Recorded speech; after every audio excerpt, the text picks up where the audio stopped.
जब रवि का पुष्य योग पड़े, रवि पुष्य नक्षत्र हो, रवि का पुष्य योग पड़े, उस समय सरस्वती कहती है भोलेनाथ ऐसी कृपा करिए। शंकर भगवान कहते हैं क्या मांगना है मांगो। ब्रह्माणी कहती है भोलेनाथ करुणा करो, जो भी किसी भी रूप में एक पान के पत्ते के ऊपर,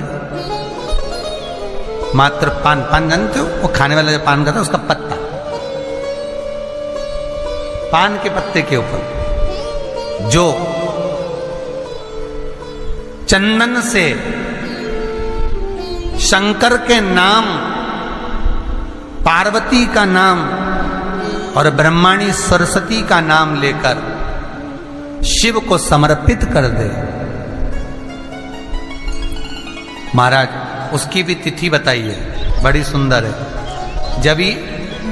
जब रवि का पुष्य योग पड़े, रवि पुष्य नक्षत्र हो, रवि का पुष्य योग पड़े, उस समय पान के पत्ते पर चंदन से शंकर, पार्वती और सरस्वती का स्मरण कर कर जो शिवलिंग के ऊपर उस पान के पत्ते को चढ़ाकर 5 बेलपत्र 3 समी पत्र समर्पित कर देते हैं, उस बच्चे से चढ़वा देते हैं, वो बच्चा कभी पढ़ने में कमजोर नहीं होता, विद्या में बढ़ता ही बढ़ता है।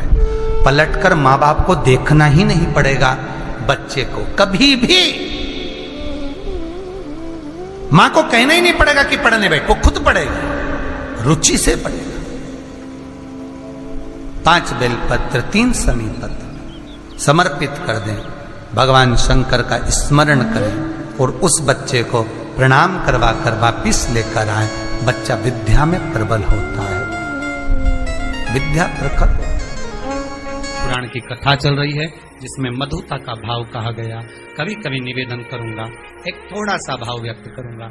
मान लो घर में अशांति ज्यादा हो, रोग बीमारी ज्यादा घेर रही हो, तो शंकर पर थोड़ा सा शहद चढ़ाकर आप जब पूजन करते हो, जल चढ़ाते हो, अनुष्ठान करते हो, अभिषेक करते हो, जब शिव जी का पूजन करें, जब शहद चढ़ाएं तो उसमें से जरा सा शहद एक चम्मच में रख लें, वो चौखट पर लगा देने पर बीमारी, रोग, अशांति सब समाप्त हो जाता है, घर में सुख बढ़ना प्रारंभ हो जाता है, समृद्धि बढ़ना प्रारंभ। मधुता में सुख भी, शहद में सुखता भी, भगवान को जो समर्पित किया गया, एक एक पुष्प भगवान शंकर को जो दिया गया है, एक एक भाग जो शिव को दिया गया, वो साधारण नहीं है। शंकर के पास जो भी चीज रखी है सब VIP है। गले में देख लो नाग बासुकी है, कानों में बिच्छू, हाथ में त्रिशूल, सब उसके पास में भी है, कोई चीज ऐसी। भगवान शिव को जो हम समर्पित कर रहे हैं मधु, तो वो किस चीज के लिए समर्पित होता है? 4 चीजें हैं भगवान शंकर को मधु क्यों चढ़ाया जाता है। पहला, रोग के निवारण के लिए। दूसरा, शरीर की जो नाड़ियां हैं जो चोक हो जाती हैं, ब्लड को रोक देती हैं जाने के लिए, उसके लिए भी शिव को शहद चढ़ाया जाता है। तीसरा, नयनों को शिव के चरणारविंद में स्थिर करने के लिए, नयन रोग का निवारण करने के लिए भी शिव को शहद चढ़ाया जाता है। चौथा,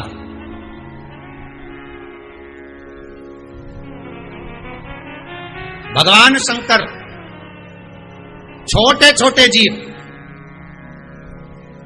जो शिव से दूर नहीं है, कंकर से जो चिपके हुए हैं, जो कहीं जा नहीं सकते, उनको कोई पूछता नहीं, सब उनके विपरीत हैं, शिव उनको अपने करीब में लाकर पूरी सृष्टि का संचार करने के लिए, अपने नजदीक लाने के लिए शंकर उस सृष्टि खंड को अपने आनंद सुख में लेने के लिए उस शहद का पूर्ण अभिषेक,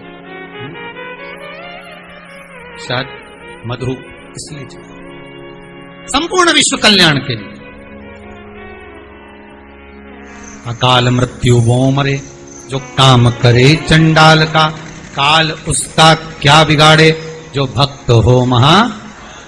रविवार को अगर लोटा भरकर शिव को समर्पित करा जाता है तो घर में तेज लक्ष्मी प्राप्त होती है, सोमवार के दिन भगवान शंकर को अगर जल चढ़ाया जाता है तो हमारे घर में शीतलता का अनुभव होता है। मंगलवार को अगर शिव जी के मंदिर में, शंकर के मंदिर में जाकर 1 लोटा पानी चढ़ाया जाता है तो हमारे कार्य में उन्नति होती है। बुधवार के दिन अगर शंकर पर 1 लोटा पानी चढ़ाया जाता है तो जिन लड़कियों का विवाह नहीं हो रहा, जिन बच्चों का विवाह नहीं हो रहा, उन बच्चों के भी विवाह हो जाते हैं हमारा। गुरुवार के दिन अगर शिव जी के मंदिर में पानी चढ़ाया जाए, जल चढ़ाया जाए तो घर में विद्वत्ता का अनुभव होता है महाराज, बच्चे पढ़ने में प्रखर होते हैं महाराज।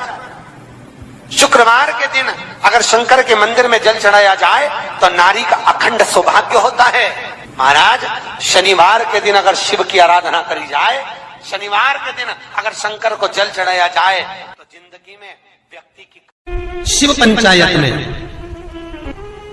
गुड़, चावल, लाल फूल और लाल मिर्ची के 11 दाने पानी के कलश में तांबे के लोटे में लेकर हाथ को ऊंचा कर नेत्र, नासिका, वक्षस्थल के सम्मुख में जो सूर्य नारायण को अर्घ देता है, जल चढ़ाता है, पर जो सूर्य को अर्घ रविवार के दिन दे देता है, अगले रविवार तक पैसे की आवक आना प्रारंभ हो जाती है। जो